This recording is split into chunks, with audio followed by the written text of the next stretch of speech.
In the Bible, we find one of the most beautiful appeal from God.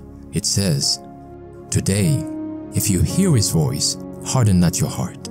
Would you like to spend this day with God? Listen to this devotional. This Day with God, a devotional by Ellen G. White. Spiritual Salt. Ye are the salt of the earth. Matthew 5, verse 13.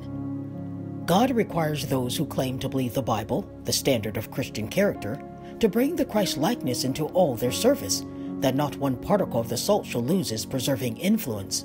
The Christ-likeness is ever to be preserved. The mind and heart are to be cleansed from all sin, all unlikeness to Christ. God has duties for everyone in His service, to every church member to perform.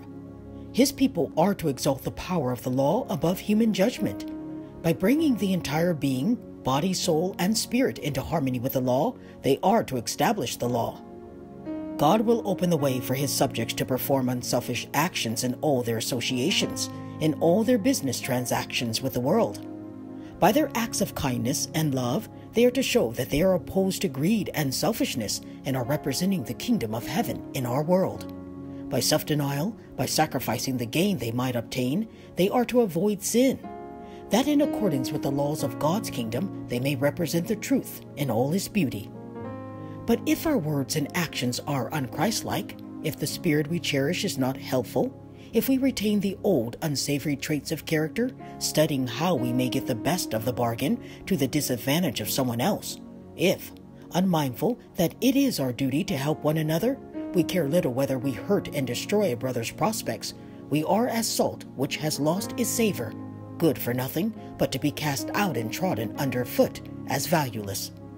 We may gain some advantage ourselves, but what help are we to the world?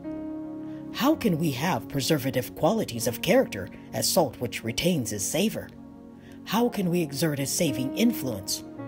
By obeying to the letter in every transaction of life the plain commands of God, by being kind, benevolent, generous, by seeing the necessities of the cause of God and trying to relieve them, by doing the work that must be done to represent the truth as it is in Jesus.